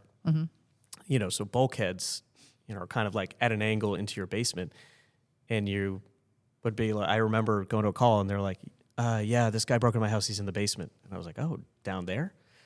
And he's like, yeah, he's down there. Like, okay, we're just going to have to get down there somehow. And you're like, how do I properly clear this? You really can't. They're going to have the jump on you every time. So you kind of just go down there and you're like, oh, hope for the best. You got my back? And you just, into the pit we go. And it's just a different, there's a lot of other things you don't have to deal with in Florida that you know, that's something we had to deal with all the time there. And you go from being like, wow, I'm really scared to, all right, another basement, here we go, type of thing. See what happens. So, yeah, exactly. Which usually ended up with like me tripping down a stair or something, you know, and then falling to the ground, looking like an idiot. And harder to hit that way. Yeah, though, it's an unpredictable movement. That's true. Yeah, that's true. Part of the strategy. Knock them out of their OODA loop. But there was no cameras back then, thank God, because then they would have all these highlight reels of me falling down stairs and slipping on ice and, you know. That does have to winter has to make everything more complicated. Oh, 100%. Yeah. Crazy. So. You mentioned a lot of, you know, a couple of, you know, calls. You mentioned like big crowds of people and you know, and they didn't like the police and whatever, which is obviously common in some of those areas. But was that kind of, I mean, I can't really think of anything around here where, you know, there are typically crowds of people heckling the police. What made that special? And I know you got to have a good story of people heckling. You have to. One of my favorite stories ever is back on Lafayette Street. Our trouble drug street all the time. We go there one night. We're trying to serve a warrant. I don't know. It's still light out. It's summertime, so maybe 5 or 6 o'clock. And, you know, we came out in force. So it was probably, you know, 7 or 8 of us there trying to serve this warrant. And there was this house, 5 Lafayette Street. And the way it was set up was you had 4 apartments on 2 different floors. So there's this huge, you know, balcony overlooking the street. And we're out there one day, and it's summertime, so everybody's out in the street now, and they're yelling at us or whatever. And we're standing there in the street, and this girl, she emerges from 5 Lafayette Street. She's on this balcony, Like the Pope. yeah, just like, you know, oh God, I'll never forget it. So she just emerges out of nowhere, and we're dealing with this crowd of, you know, I don't know, 50 people in the street. Jesus. And she's like, and really, we haven't done anything yet. We've just showed up in force to go serve this warrant, and people are just, you know, whatever, being Rochesterites. And so she starts screaming, and I'm like, this lady. So I look up, and she's like, yeah. She's like, Officer Plumb. Yo, Officer Plumb, you need to get off this street with that fuckboy haircut that you bringing down here. He's like, you can get out of here, just screaming. And so, of course, I'm like, what? I looked at my buddy. I was like, what's a fuckboy haircut? And she's like, you know what a fuckboy haircut is? Like, She had great hearing, too. yeah, apparently, yeah, you'd think. And she's just yelling, and so of course I'm like, do I engage this? But yes, I did. I arrested her probably like a month later, and I was like, now that I got you here, what is a boy haircut? She's like, oh, you really don't know what it is? And I'm like, no, I don't know what it is. And so she described it to me as that it's a short, high and tight haircut that every cop wears in the city, so they can try to look like badasses. And I was like, okay, great. So this accent, Yeah, how do you not have this accent? Yeah, and is it so there Because isn't the Boston accent is in New Hampshire. New Hampshire doesn't have its own accent. Is that the thing? Yeah, that's what I was gonna say. But it has no, like it doesn't, which is weird. So, I mean, I'm certainly you can turn it on and off, but you have like a Maine accent, and then you have a Boston accent, and then New Hampshire's like this neutral Switzerland with accents. So, but everybody would, everyone would move there. Naturally, they brought it with them, which was awesome. And, you have the Maine accent, which is more like, it's slower. It's more like, he's like, did you hear? Bob got his deer down here this weekend. It's like, we're going up to camp again to hunt this weekend. Very like slow or whatever. Then you get the Boston accent, which is like, very like, Jimmy, what the fuck are you doing here? Like, get the fuck out of here. Just, like, Jimmy, get me my cigs. Get me my cigs over there. We're not going to put up with this today, Jimmy. Jimmy! And it's just, like, very loud. And so every domestic you'd go to would just be like, yeah, that's right, Jack. You get out of here. I saw you with that girl, Brittany, down the street the other day. Like, I know what you're doing down there. And, like, yeah, give me my cigarettes back. And she would actively have one in her mouth, and you're like, oh, is that? She's like, no, I want more. Give me the other ones. And you're like, okay, my Marlboros, they're in his pocket, the Marlboros. And you're like, all right, whatever, it's fine. So, you would just go, you just got used to this all the time, just screaming, but good times there, so. Damn. Who knew? I didn't know that they didn't have their own accent. No, we're very unique. But. And, like, not all of Massachusetts has that Right. accent, No, obviously. they don't. Not all It's of Mass. just- It's so weird how that happens. Yeah, it's just like a specific area that's bled over. Yeah. I don't know why. So you were there. You were an officer in Rochester for how long? 4 years. Okay, and then how did you find your way down to Florida? Down to Florida? Florida. Florida. We're down to Florida.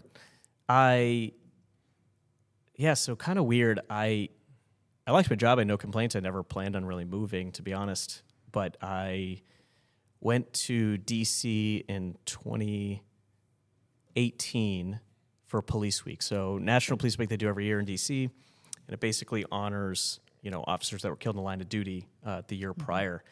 So it's kind of a big thing for cops to go and honor the fallen, officers from around the country. So I went with some of my buddies. Ended up you meet cops from all over. I mean, there's some from the UK, Ireland, all over. So I just happened to meet some friends that work for the sheriff's office, work for Pinellas County. And we just got to talking and having a good time. And they were like, oh, you should come to Tampa, like come visit. And I was like, oh, I've never been there. And at this point, I had never heard of the Pinellas County Sheriff's Office. I had heard Clearwater is like a big vacation destination for New Englanders. I don't know why. Everybody like, oh, Clearwater. I hear Clearwater's it's great. Like down those nice beaches in the sand. So I didn't know anything about it. So then built this friendship, and I did come down and visit one time, and then I was like, oh, this place is awesome. And so I got to know them, and we all became pretty close. And then COVID happens, and I was like, getting older. I'm 30. I'm getting older.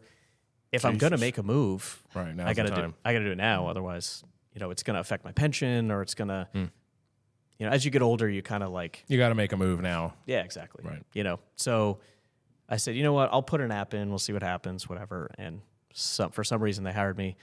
So I don't know why. And so I made the move February of 21. And I didn't really know anyone other than that group of friends that I had made down here. So they helped me move down here, got settled, and then, went through all the training, which was very eye-opening. Florida is very different than New Hampshire, to say the least. So, yeah, I don't know. It's tough to answer the question, I guess, because I think it was just I want to say it was made probably over some alcoholic beverages where it's like, you should move here. And you're like, oh, I mean, I guess you think. Like, yeah, you should do it. Okay. Okay, sounds great. So we need to send recruiters to bars in D.C. is what you're saying. I guess, yeah. So it's a hard question to answer because it was just a lot of different things that were like, yeah, go. A lot of reasons. Yeah. So when you said the training was quite a bit, like what were kind of your immediate first impressions as far as this is different? Oh, I made the wrong decision.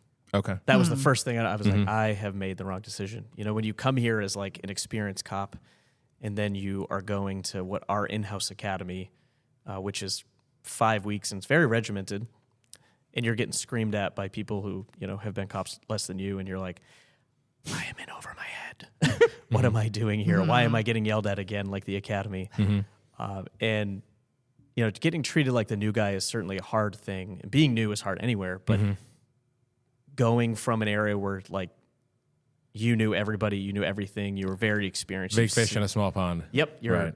Big fish in a small because pond. you did, like detectives didn't just come and take things over when you were there. People didn't write your warrants for you. You did all that stuff yourself, right? You were it. Basically. Yeah. I mean, it was, we had obviously detectives, but they would just take robberies and homicides. I mean, they weren't taking eco crimes. They weren't taking burglaries unless they were substantial. Yeah. So, I would hold cases. I would have my own felony level cases for, I left a case that I had for 2 years.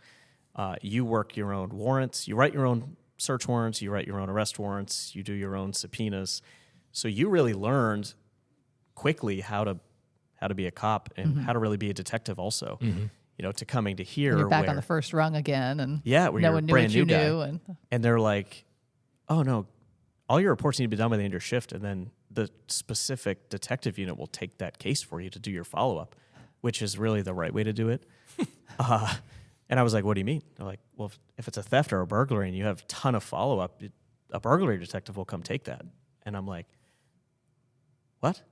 Like, I don't have to go write a search warrant. I have to do all this follow-up. So that was having resources and things that I've never had before. I almost had to learn how to be a cop again to learn how to do it a totally different way, which was very mind-boggling and eye-opening at the same time. So I had a lot less stress when I came here because as I started learning, we have so many resources.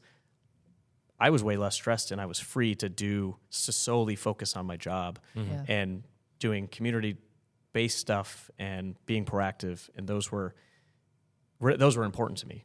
So, going through training was certainly fun here. But you come in like, I know how to do the job, but I don't know where I am.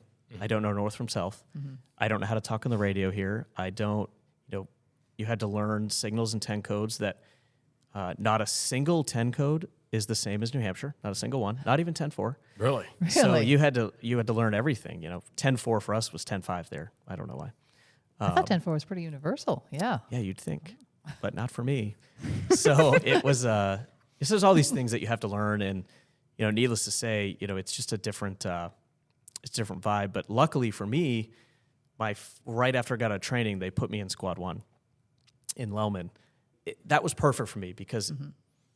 Something you could recognize. For something I could recognize, and when you're new, you feel overwhelmed. So, when I'm in Lellman, I'm like, I'm at home. This is great. I know how to do this. And I was lucky because I had an amazing sergeant, an amazing lieutenant at the time who understood, like, hey, like, you're new, but you're not a new cop. So they were really good about not treating you like a brand new guy. They were like, no, you know what you're talking about. I'm not going to talk to you like you're stupid, which was really nice. So I was very lucky. I had Bill Bird as my first lieutenant, who is an amazing lieutenant. And then Sergeant Green, Todd Green, was my first sergeant here. So I had a great first experience, and it set me up for really enjoying where I am now. No regrets. I made the right decision, hands down. So. How long now? You eventually, I know there's something you wanted to try working the beaches, right? Is that right? Oh yeah. Well, yeah. I never had a beach other than we have that. New Hampshire has that little tail of beaches, but where I worked, we didn't have it. So I was like, oh, I really like to work the beaches at some point, just something different. Like feel like I'm on vacation. So I had mentioned it to Lieutenant Bird, and he's like, oh yeah, man, I got you. So a spot opened up in Indian Rocks, and he's like, hey, do you want to go to Indian Rocks Beach? And I was like, yeah, I think I could use a different pace from Lellman. I've just been yelled at a few too many times this week. So they were... Did they talk about your haircut? They never mentioned it. No. Yeah. Apparently I don't have it anymore, I guess. I don't know. It's in the eye of the beholder, okay? But so I went to Indian Rocks, and I took him up on that offer, and who could turn down working the beach? It's like the best gig in the world. So, yeah, worked over there and really got into the community there. They are amazing. The locals there, city there is great. Everybody is fantastic. And I, did more community policing rather than what I had just, Lellman is very reactive. Sure. You're responding to really things that have already happened most of the time. You're being proactive, but they don't really want to be engaged with you. Right. Whereas a place like Indian Rocks, they love being engaged with the sheriff's office. They love the sheriff's office. And I've never done policing like that before. I spent most of my time just getting screamed at, spit at. No one's ever happy to see you. No, never. Right. So that was like a pivotal point in my career, like an entirely new experience. And again, for the third time in my career, learning how to be a cop again, being more community-based. So it was a great experience going there. So zero opportunity like that in Rochester? Oh, yeah, no. No proactivity, just purely reactive. Yeah, like to the point where one time I remember the lieutenant calling me in and being like, "Hey, Plumb, yeah, things are good. You've got a lot of arrests, a lot of cases. I need you to stop a car." And I was like, "Oh, what do you mean?" He's like, "You have 3 car stops in 9 months." I was like, I'm just busy." And he's like, "Yeah, can you just maybe like stop a car like once?" And I was like, okay.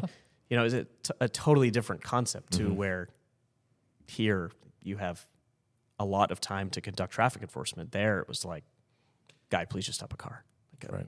All right, LT, yeah, I'll fit that in between my 30 other reports I'm taking tonight. Right. Type of thing. But yeah, and I would never have an example like that. In Rochester, where do you go, right? You're working patrol or you're working detectives, and that's it. It's every available unit. We weren't not really assigned to areas. It was just who's available for this burglary in progress. Whatever it is, yeah. Yeah, so it's a very different So concept. that was And a how do nice... you do 25 years of that? How do you do 25? Yeah. I don't know. I look at the guys that are nearing retirement. I'm just there, and they're just dead inside. Yeah. Just dead inside. They look at you with this stare. You're like, "Are you good?" Like, "Do I look good?" Like, "All right, have a good shift. Stay safe." I'm gonna go. I mean, coming down here asking, I'm sure there had to be that first time you asked for a backup, and it was like boom, and you're like, "Oh, that was nice." Yeah, you're like, "Oh wow, there's 25 people here in 30 seconds. This is amazing." Like I'm not used to that. Right. So it's having resources, is a totally different concept. And to be clear, it's not Rochester's fault that we didn't have. It's just the nature of the job, right? You just don't have people. Right. So to come here and you call for another unit, I mean, anyone who's in the area, we have hundreds of people on duty.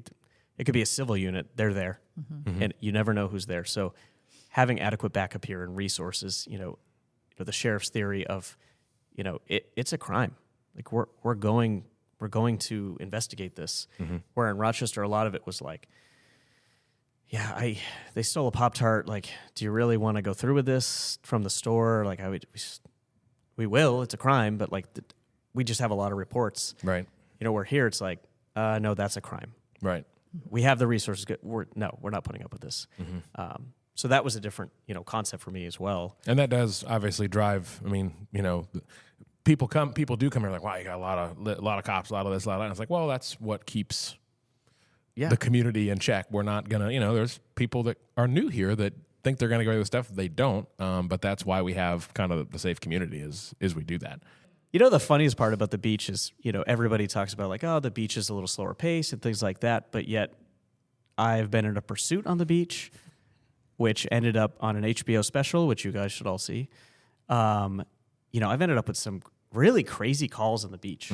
And people, it's probably because I don't want the action. And everybody's like, "Oh my God, I can't believe you got into that pursuit out there." And I'm like, yeah, it's because I'm a kid magnet, not because I wanted to do it. It happens. But yeah, no, just weird things. The pursuit that I had, obviously years ago, that was my first like TV appearance. But that wild carjacking was. Oh yeah, was that? Yeah. Yeah, we had Jill on when she was a Marine. She was talking about that one too. Yeah, exactly. Yeah. So yeah, that was wild. So where were you at on that one? So I was the lead car in the pursuit. Okay. Oh, you can pull some of that footage. Yeah. Yeah. It's a great time. We heard it oh God, it's the most embarrassing story, but obviously we have body cameras, right? So you turn your body cameras off when you go into the bathroom. So naturally. Yeah. So I hear I thought you were this. so used to pooping in front of everybody at this I point. was. It's not a big deal. Yeah. Probably put it on the wall facing you just to make sure. Yeah, might as well. Like nothing that people haven't seen before. Yeah. Just whatever, add it. At the time, yeah, it would have been like, just been normal. But, so I turn my body camera off and I hear this incident unfolding in Dunedin over the radio. And I was like, oh man, that's weird. And then you hear the helicopter calling it out and like they're headed to the beach and you're like, oh no.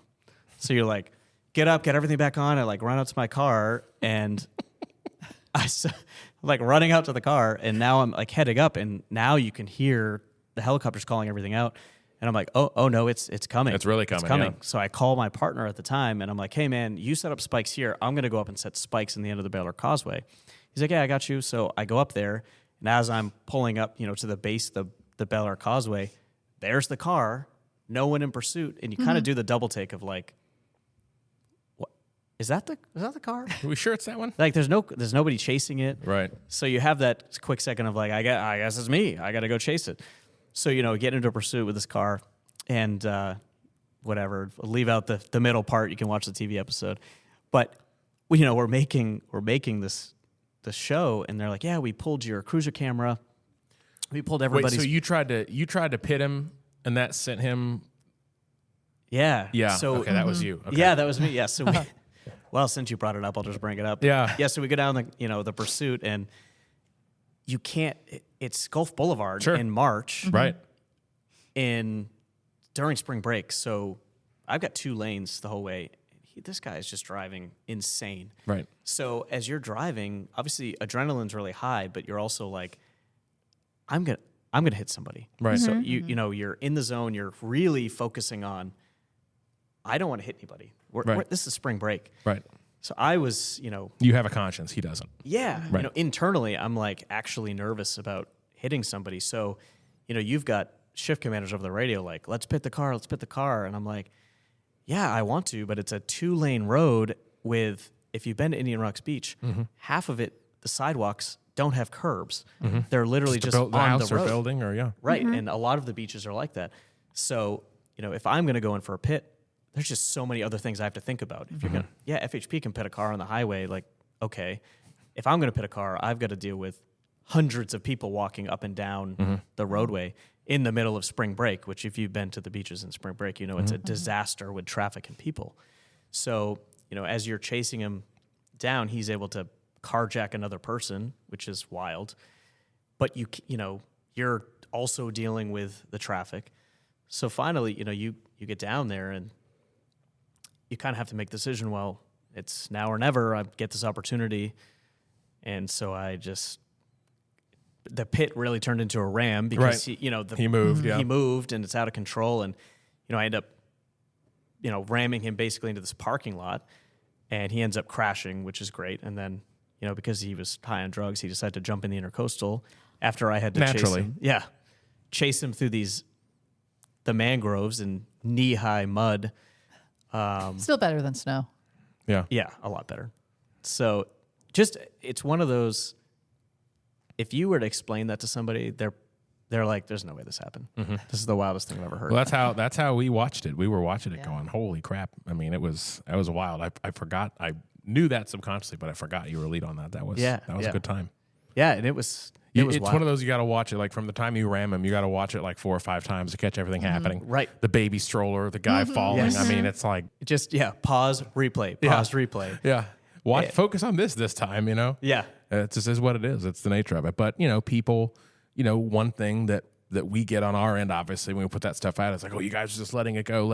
Like, why aren't you stopping? It's like, well, first of all, he didn't, arrange with us and tell us exactly where he's going. I'm not sure if you ever looked at a map before, but it's, there's a lot of options. Right. But then also, like you were saying, I mean, you want to go up and ram this guy? Like, Right. where's he going to go? And that's the piece that's the disadvantage that we have is we have conscience. We have a conscience and we have to follow our policies and he can do whatever the hell he wants. Right. He has no rules, and and people, after that, I certainly had a lot of people who hadn't seen the video or whatever, even coworkers being like, I would have hit that guy earlier. And I was like, all right, well, you've never been in a pursuit, so thank you for your opinion. I don't care.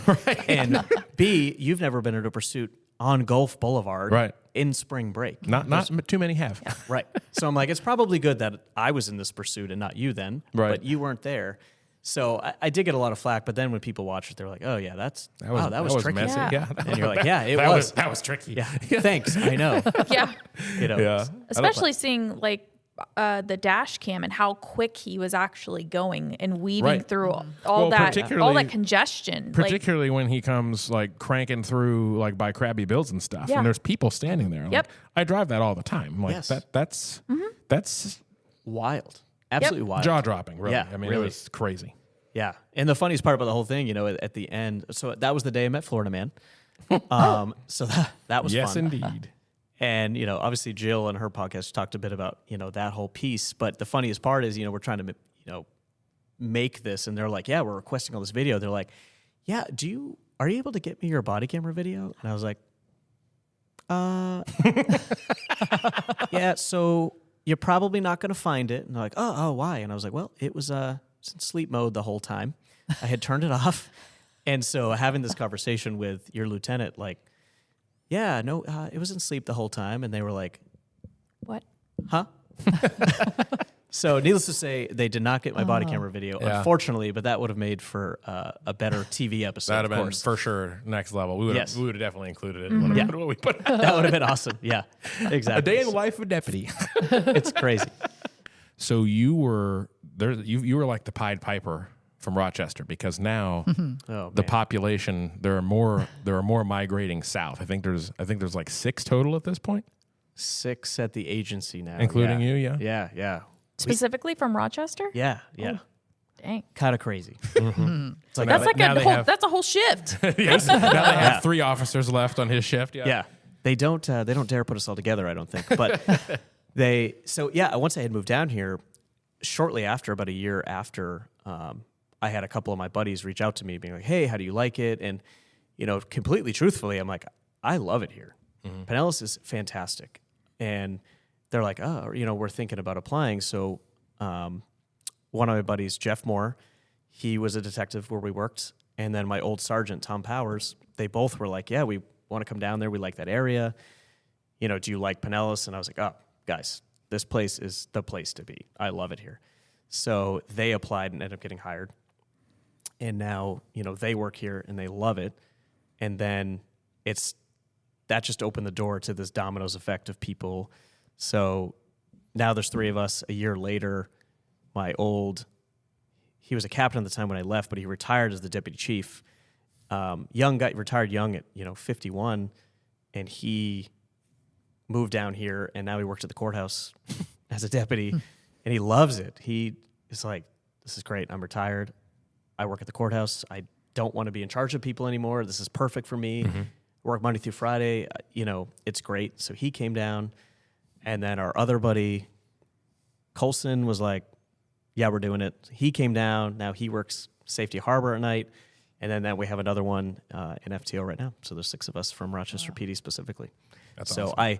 I, always thank the old chief. His name's Gary Boudreau, nicest guy you'll ever meet. And I remember being like, hey, chief, thank you for training all the good ones and then sending them down to us. We really appreciate that. He was not as pleased with that comment. But he's like, yeah, you guys need to stop. But should we send him a few of ours since we have a lot, just to see what it's like just up a there? little trade-off. Yeah. A foreign exchange program for. Yeah. I think what did I title it? I said something the Pinellas County Sheriff's Office training program. We appreciate you providing us quality candidates down here. Damn. But he's a super good guy. So he laughs, but he's also secretly is probably like, no, really cut the shit. Or he'll leave and come down he'll be here soon. Yeah, probably, honestly.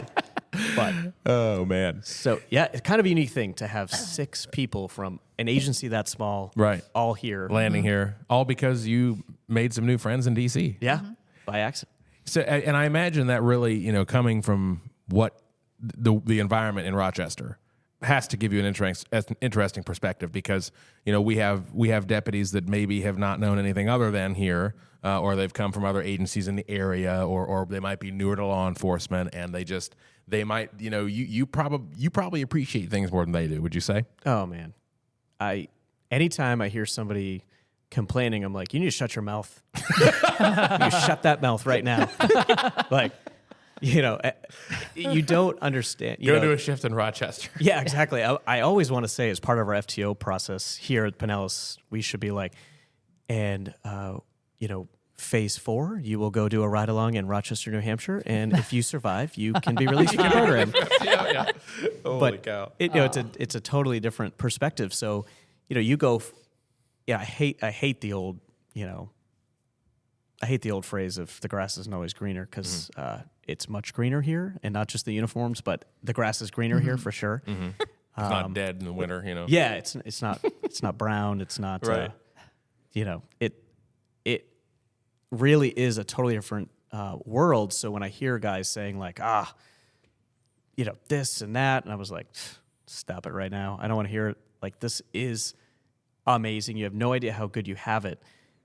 And the testament to that is there are 6 of us from my old agency that work here. We're doing something right. So, yeah, you know, obviously there's differences wherever you go. I think we are a, you know, 2,500 person agency. I think naturally some things are going to be different in regards to, you know, how close everybody is, of course. Sure. You know, I come from an area where, you know, you're all super tight. Everybody's super close. You know, after work every day, we always went to grab a drink and grab dinner. And that was just a thing we did every night. And they would stay up late for us. And that's where you really did your bonding, because all you did was get your ass kicked all night. And so you would go there, grab dinner, and just hang out with your friends. And we didn't have take-home cars. So then here, obviously, everybody's leaving. They all live all over the place. All of us lived 15 minutes from the station. Here, everybody lives kind of all over. And so, you know, that brotherhood is a little different here, I think. We've heard that from quite a few people, I think, talking about how it's a little bit different here. Yeah. But for those reasons. I mean, it's just a different environment. Culture-wise, yeah. And it's not because people are bad here. It's how you are raised in law enforcement. I think that has changed a bit over time. So, you know, those things I've really noticed that the brotherhood really made me love the job even more. So here, that has been a hurdle, admittedly, that I've had to try to get over of like, you know, the shift did everything together all the time to here where it's like the shift changes every 6 months and you might be with people you've never met, or I'll be on a detail with somebody I've never met. Just because of how big we are. Right. So that was something I had to get used to. Probably tough for your counterparts as well. Yeah. So your last assignment patrol was in Indian Rocks Beach? Yep. Indian Rocks Beach. And then now you have moved to the second floor into the world of investigative operations. Tell us about that. Yes. Yeah, I'm very lucky. Back in this year in May, there was an opening. I had my eye on the unit that I'm in now for a while. It's called the Mass Casualty Planning Unit. Very weird name. People have no idea what we do. Right. But it's in the Threat Management Division, and I kind of had a concept of what the unit did from some friends that were in the unit. And so I had my eye out for it a bit. And, you know, at this point in my career, I'm going to be honest, like, if I'm running, you should run too. I'm not doing a whole lot of running at this point in my career, because I remember the last call in Indian Rocks, and it's a great body camera video, but you know, I'm like trying to run after this kid.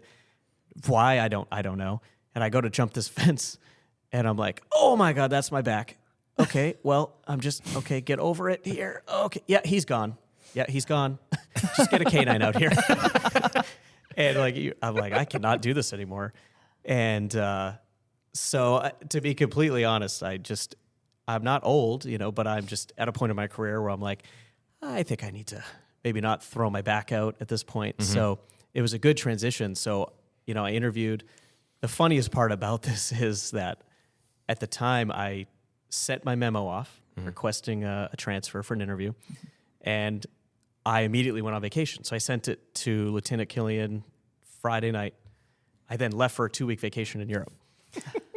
And it seems great, right? Yeah, what could go wrong? Sent it off, and With like no access to like your email and stuff. no, I knew that it would probably come. So I was looking at my okay. email.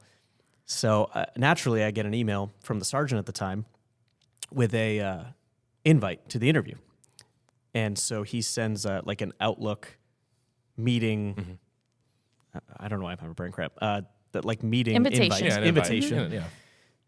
And so I see on it, this is the date. The time was 2:00 in the afternoon. I'm like, great. Yep, done. Accept. Great. So I'm like, all right. In my head, I'm like, I get back Monday. The interview is Tuesday. So I'm going to get back Monday. I'm going to get a haircut, get everything ready. I'm going to, try to sell myself with this interview. I'm walking out to get a haircut at 9:45, and I get a little chime on my phone, and I'm like, oh, I wonder what this is. And it's like, you have an interview in 15 minutes. And I was like, Oh, the time zone thing screwed you up. yeah. I was like, oh no. If anyone was looking at me, I probably had zero blood in my face. I'm surprised I didn't just pass out. I was so stressed out. Oh my God. I'm looking at this thing and I'm like, how do I explain this? Like, I might as well just quit right now. Like, what is happening? But what I didn't know is Outlook, it adjusts to Your the time zone you're yeah. in. So really, it was, I think it might have been at 3 actually. It was a 5-hour time difference. Sure. So immediately I panic. And the sergeant of the unit, he was my corporal on the road. So I call him real quick and I explain it. And he's like, what? I'm like trying to explain it real quick. And he's like, oh, okay. All right. He's like, let me call you right back. And I was like, if you don't want me to come, that's fine. I don't think I got this. Like, I know I'm an idiot. Calls me back. He's like, yep, I got somebody to swap with you. Come in this afternoon. So naturally I come in very late looking like an idiot. So I'm like, you know what? I already am not going to get this position. So I'm just going to go be me. Mm-hmm. And I explained the whole thing. And my now detective partner, Brian, was like, honestly, man, I wrote you off from the beginning because you were late. So funny now. But anyway, interview, ended up getting the assignment and got transferred in July. And it's fantastic. I am very, very happy. So tell us a little bit about what the unit does. So as the name... As the new guy, too. We're giving you a break for that, too. But Yeah, no pressure. So we're called the Mass Casualty Planning Unit, and really what we do, 75% of what we do is private school safety. So back in 2018... the sheriff, so people that don't know, the sheriff was appointed by the governor to be the chairman of the Marjorie Stoneman Douglas Commission. So after the Parkland shooting, they were tasked with investigating what happened, and they were tasked with coming up with school safety recommendations. So at the end of this. So subsequently, some legislation came out from those recommendations, which eventually became law, and primarily talked about, physical site security for schools, talked about threat assessments, threat training, response to active assailants, and specifically, school safety. So whether that's going to be a guardian or whether that's going to be a deputy or an officer on staff, there was just a litany of different things that came out of that. Well, the problem with it is that the state now requires all of these things to happen for public schools, and they provided the funding for the public schools, but they left out the private schools. Mm-hmm. So obviously the public schools had to do it, and they got state funding to do it. Well, the private schools, for example, in Pinellas County, we have 123 private schools. They were all left out of it. And the sheriff was like, that's Problem. not fair. I mean, Yeah. that's unfortunate. So he created the Mass Casualty Planning Unit to fill that gap. So provide the services that the public schools get from state funding. They need an avenue to get access to those services. Mm-hmm. So he created this unit, and we are tasked with doing, vulnerability site assessments for private schools, doing their active assailant training, running their active assailant drills, helping them really in any way they can with any type of security. And believe it or not, a lot of the private schools are so grateful that they have access to something like this, that I get phone calls weekly from schools, just checking in, asking our opinion, asking what we can, what other schools are doing. They're very engaged, and it's been such a change in what I'm used to doing. You're dealing with people who are so thankful that you're providing these services. And when you see the sheriff's dedication to this unit and his dedication to school safety, you can't help but be like, oh man, yeah, we need to be doing this. This is awesome. And, interestingly enough, we're the only unit of its type in the whole state. Wow. And the sheriff has, this unit has become really the model for the rest of the state. And so he is a big believer in what we do, obviously. And because of that, our unit is a big believer in what we do, because you see the sheriff's dedication to it, and you can't help but just be like, what we're doing is really important. So it's like the next level of proactivity, right? I mean, we have, and the sheriff has always been somebody, and we're going to have him on again soon, and we're going to talk about this piece, because when we had him on last time, we just kind of talked about his history, but he's somebody that is always wanting to actually address problems. Like, he doesn't want to just be reactive. If we can be proactive to be less reactive, that's what he wants to do. So we kind of led with the threat management piece, and it's kind of, it's definitely snowballed from there in a great way. But yeah, I mean, it's one of the things you hope that all your work is for nothing. Right. Because when they're having to put what you're teaching them into practice, it's a bad situation, which, we've seen time and time again that private schools are still vulnerable, and you're providing the same, it's not like they're getting something different than what public schools get. It's just the same thing. Right. What are some of the things, and just, again, we could talk about this for hours, but what are some of the things when you are there assessing a school? What are some of the things that you're looking for? Yeah, and that's a good question. And these site assessments are very comprehensive. Sure. Most of the site assessments, we're putting out are 110 pages. I mean, they're very thorough. And they get to pick and choose what they can do, obviously. Like, nothing's like a mandate. Of course, yeah, it's absolutely. Unless there's a state law compliance thing. Exactly. Right. And generally the way the report is this is what we saw in this category. I like to include pictures, to add to that, this is what I saw at the time, and then here's our recommendation on, what you should do to fix that. So, we're looking for things that include like the outer perimeter. So, are we fenced off? Are these gates staffed? Use the example of Marjorie Stoneman Douglas where, the shooter was able to enter the school because a gate was left unlocked, and he knew that. And that allowed him easy access to the campus. So we look for making sure you have locked gates, our staffing them. And we go during school hours because we want to watch kind of the way things are done. Mm-hmm. So you start with the outer perimeter, you move towards the building exterior, so like your inner perimeter, and we look for things like, is there adequate lighting? Are we going to have assailants hide in bushes? Are we, are doors left unlocked on the exterior? Are the fences in, disrepair, or are they, secured? Move to the interior. We're looking for things like, are classroom doors locked? Are there door propping devices, left out? Is there access to electrical, phone, internet that people could disable in an emergency, or rather, an active assailant situation? And then, move into policy. We look at their policy saying, hey, this is what we recommend, you have for a policy. Do you have a policy that all your staff will be trained on active assailant?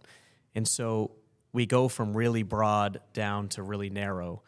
And again, the point really is to offer, it's never critical. It's always, these are just things we saw, because people don't know what they don't know. Mm-hmm. Mm-hmm. So when you bring up, a vulnerability to a school,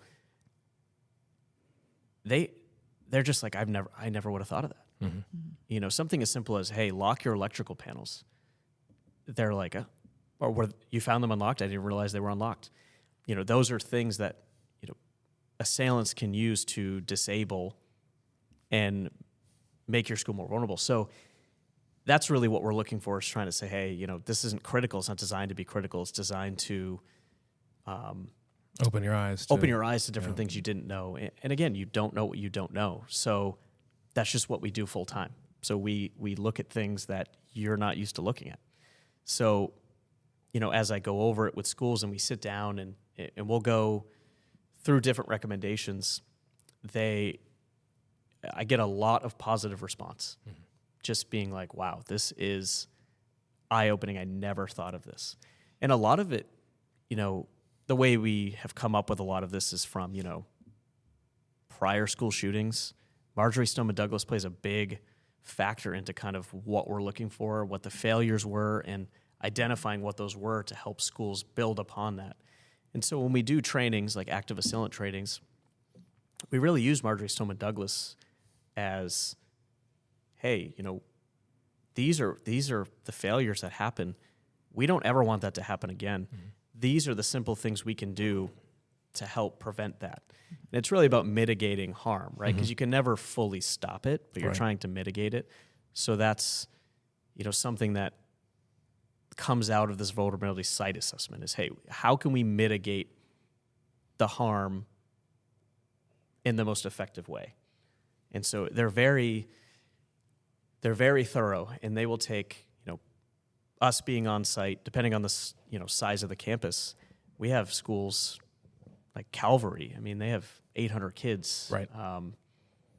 You've got a ton of private schools that are 500-600 kids large, and we could be on campus for 6 or 7 hours assessing their sites. And then, if you put me at a desk and I don't get up and don't leave, it might take me 10 hours to write one of these. They're very thorough. So, and then the sheriff signs off on all of them. Every single one. Every single one of them. He reads every single one. So, hey, no pressure, but don't pick it up. Because one of two things is going to happen. Yeah. He's going to be like, wow, Jason knows what he's doing. Or Jason's an idiot. Yeah. So you Either never way, know. He definitely knows your name. Right, exactly. So, they're very thorough, and it's good.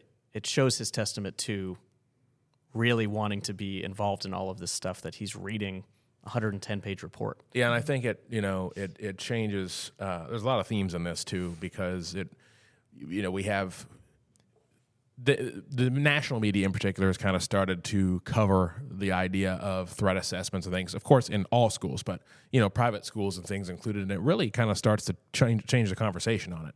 Because we all know, you go back and you watch, and that was the idea behind threat management and everything, when you watch any interview ever after any sort of mass shooting or anything, and it's like, how many times is law enforcement contact the person, and all that stuff. So then the media kind of got to understand the threat assessment process, and they're kind of making it that kind of conversation. And then we had that shooting in Madison, and they're asking about, because it was a private school, they're asking about, well, what kind of planning do they have? Because these conversations are being elevated. I'm not saying specifically, by the sheriff, but in general, with law enforcement trying to be more proactive.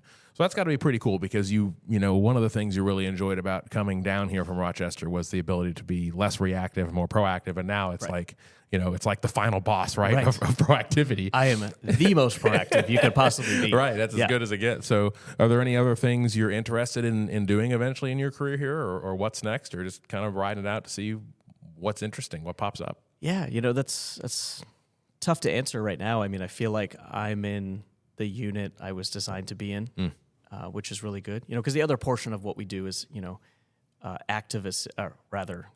we do full-scale active assailant drills. Mm-hmm. And so... Which are huge undertakings. Yeah, with really multi-agencies. A lot of planning. Take like a whole year to plan, right? We're in the midst of one right now, and it's a lot. People don't realize how much work goes into it. Mm-hmm. And while that's only maybe 25% of my job, it's a thick 25%. There's a lot going on. So, I feel like my background is perfect for the unit that I'm in. So I feel like I'm in a good spot. Mm-hmm. I think, someday I've got another 21 years to go. So I think, I'd like to promote at some point. Mm-hmm. But as far as, immediate, I'm just kind of riding it out. I'm really happy where I'm at. I have an amazing chain of command that to be the best, you got to work with the best, and Right. I work with the best. Yeah, that's great. And opportunities to do different things too, which is another huge part about going from a smaller agency or even a police department to, at least in Florida, to a sheriff's office that has additional responsibilities and resources. So Absolutely. all And really good stuff. Yeah. No, when you think about it, how does somebody survive a 25-year career in law enforcement? I think the answer is you move around and you do a lot of things. Mm-hmm. And this agency, for me, has a lot of opportunity. You can do anything you want here, which I think helps. Looking, 21 years ahead, there's a lot of ability for me to move around to help survive the career. So Yeah. it's good. So any more career stuff, or we talk about fun stuff? You got anything else? I think we moved to the fun stuff now. Okay. Yeah. So what do you do for fun? Oh boy. Travel. Besides travel, go on random vacations when you're applying for a transfer. Yes. Yeah. Right. That was great. Very testament to who I am. Yeah. Very fitting. Now they figured it out, and they're probably like, "Wow, you really do travel a lot." Yeah, so I'm a big foodie. I love trying new restaurants. Love trying new food. What are some of your favorite local places? Yeah. Pinellas What's the County latest? places? Oh man, well, don't tell everybody, but I live in Tampa. Okay, So favorite Tampa places. Boo. Have you been to Roca yet? I'm going to go to my first Michelin star restaurant next month. really, I'm really Oh, excited about no, that. I have not been there actually. I'll tell you how it is. Yeah, let me know. Wow. Tampa actually has a ton of great places. Their downtown St. Pete has a lot of stuff coming up and coming, which I like. So I would say Tampa for a foodie is a great spot. All of Tampa Bay, really. Yep. So just even like Fleming's just opened their new restaurant, and of course we had to go to check it out. So I like to just try anything, you name it, I'll go there and try it once. And then obviously I like the beach, though I've not been a lot recently in the past few months. Yeah. You talk a big game and you move to Florida, you're like, oh man, I'm going to the beach all the time. Never there. And then you're never there. So you're like, Well, there wasn't a beach for a few months. So, Right. yeah. Yeah. They're working on that. So that foodie, and then obviously, traveling just takes up a lot of my time, Sure. which is a good thing. So Is there anything in particular where you like to travel? You're just trying to hit everywhere. Like, is there a goal? yeah, I have a goal. I want to make it to every continent by 2028. Okay. Where are you at? I am at 2. no, doing okay.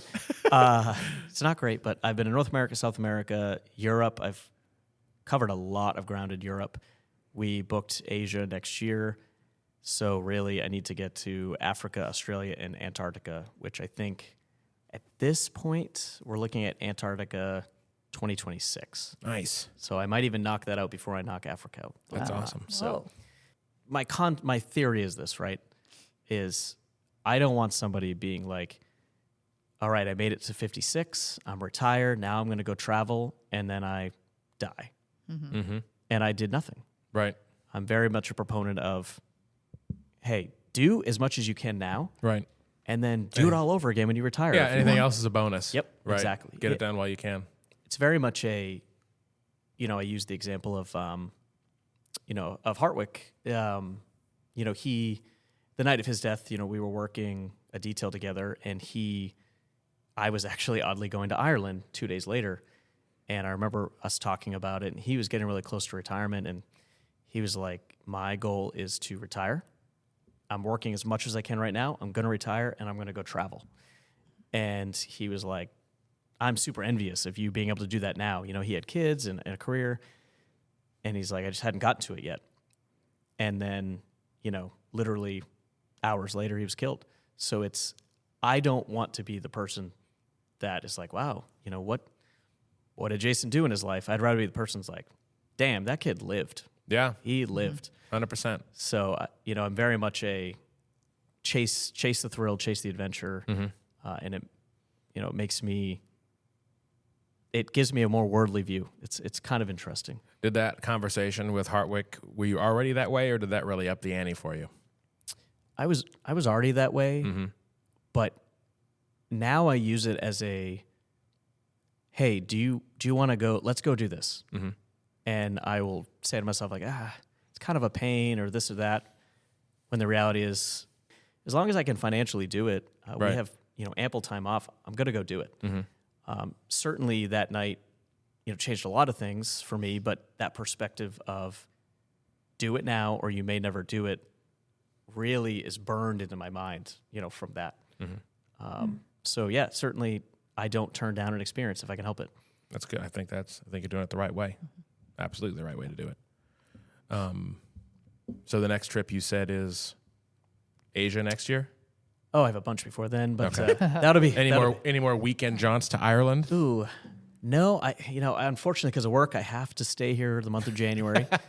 Work does require me, Damn it, to stay around. So, Yeah. February we're going up to Whistler, Canada for Okay. a ski trip we do every year. And Do you then have a group of friends that you're traveling with, or? I do. Yeah. All right, good. The I have roving crew. Yeah, the group of also crazy people that I somehow convinced to go to Ireland for 48 hours this past weekend. Awesome. It's like, hey, so we travel in a group that they're also down for an adventure anytime, anywhere. So it is easy to convince them. I don't have enough to try that hard. Like, hey Right. guys, I have this crazy idea, and they're like, yeah, whatever, put us down. Yeah, let's go. Book it. So yeah, so we go together. We did that. We'll have Whistler in February. I have 2 weeks of training in March, so I'll be here again. And then Yeah, it's pesky work. son of a. Yeah. And then May we're doing a cruise, and then we're up to Bali in August. Wow. So That's awesome. So where's your favorite place you've been so far? Like, what's the place let's just go back every year? Ireland, I feel like I've been Yeah. there so many times. Yeah. Ireland is such a cool, welcoming, beautiful country. The most unique country though I've ever been to, Iceland.